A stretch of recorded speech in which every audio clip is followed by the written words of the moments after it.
देख रहे हैं नेटवर्क 33 राजकुमार के साथ। नेटवर्क 33 की आज की कहानी में आगे बढ़ने से पहले अगर आपने हमारा चैनल अभी तक सब्सक्राइब नहीं किया है तो कर लें और साथ ही बेल आइकन को भी जरूर दबाएं। दोस्तों, अगर आपके पास भी ऐसी ही कोई कहानियां हैं तो हमारे साथ जरूर शेयर करें। हमारे इंस्टाग्राम आईडी पर इंस्टाग्राम आईडी है network_33 जिसका लिंक नीचे डिस्क्रिप्शन बॉक्स में दिया गया है। ऐसे ही और वीडियोस के लिए देखें इन डार्क। तो चलिए बढ़ते हैं आज की कहानी की ओर। ये उस समय की बात है जब हमारे गांव परसाना के आसपास कोई रेलवे स्टेशन नहीं हुआ करता था। हमें अपने गांव से दूर मुरैना स्टेशन पर उतरकर फिर बस से आना पड़ता था। उस रोज पापा मुरैना के लिए ट्रेन में बैठे, मगर जब ट्रेन ग्वालियर पहुंचे तो वहां पर कई घंटों तक ट्रेन यूं ही रुकी रही। बाद में जब पापा ने ट्रेन के इतने देर तक रुकने का कारण पता किया तो पता चला कि चंबल के रेलवे लाइन में एक ट्रेन खराब हो गई है, जिस वजह से ट्रेन को रोका गया है। आखिरकार बड़ी देर बाद ट्रेन ग्वालियर से खुली और जब पापा मुरैना पहुंचे तो तब तक रात के 1 बज चुके थे। अब पापा को लग नहीं रहा था कि उन्हें अब आगे के लिए बस मिलेगी, तो ये सोचकर उन्होंने वहीं स्टेशन के पास बने मुसाफिर खाने में रुकने की सोच ली। अभी पापा मुसाफिर खाने की तरफ बढ़ ही रहे थे कि एक तांगे वाला उनके पास आकर बोला, परसाना जाना है क्या?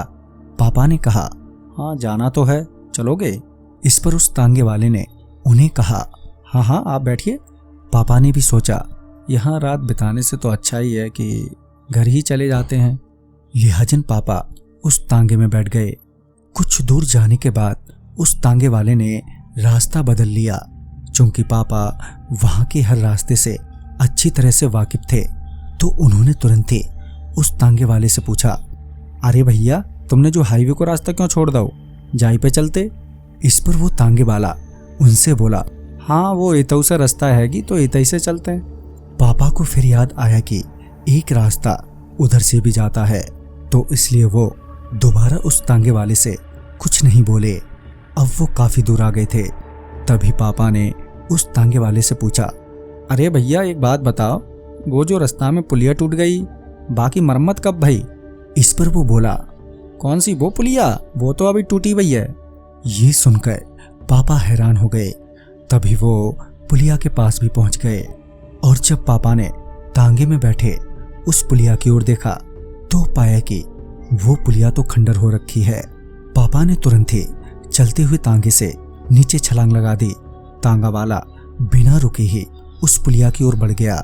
पापा ने देखा कि वो तांगा बिना खाई में गिरे ही उस टूटे पुल के ऊपर से एकदम से गुजर गया और पुल पार होते ही वो तांगा भी एकदम से गायब हो गया।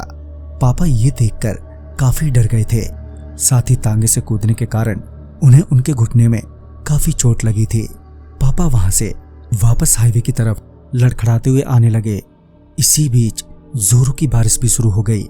पापा बिना रुके ही आगे हाईवे की ओर बढ़ते रहे और जब वो हाईवे पर पहुंचे तो दर्द के मारे उनसे चला भी नहीं जा रहा था। उन्हें अकेले उस हाईवे पर डर भी लग रहा था, मगर वो करते भी तो क्या। कुछ देर बाद एक बस आके उनके पास रुकी। पापा को पता था कि अभी इस वक्त कोई भी बस नहीं है उनके गांव के लिए, और जो गलती उन्होंने कुछ देर पहले की थी वो अब फिर से दोहराना नहीं चाहते। थोड़ी देर तक बस उनके सामने ही रुकी रही। फिर किसी ने आवाज देते हुए कहा, ये बस परसाना जा रही है। पापा समझ गए कि अब तो इस बस में बिल्कुल भी नहीं बैठना है। लिहाजन वो कुछ बोले बिना ही वहीं पर सर झुकाए बैठे रहे। उस बस से 3 बार आवाज आई और उसके बाद वो बस वहां से चली गई। किसी तरह रात बीती और सुबह हुई। पापा को अभी भी काफी दर्द हो रहा था।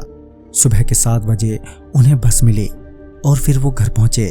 तो दोस्तों, इस कहानी में बस इतना ही।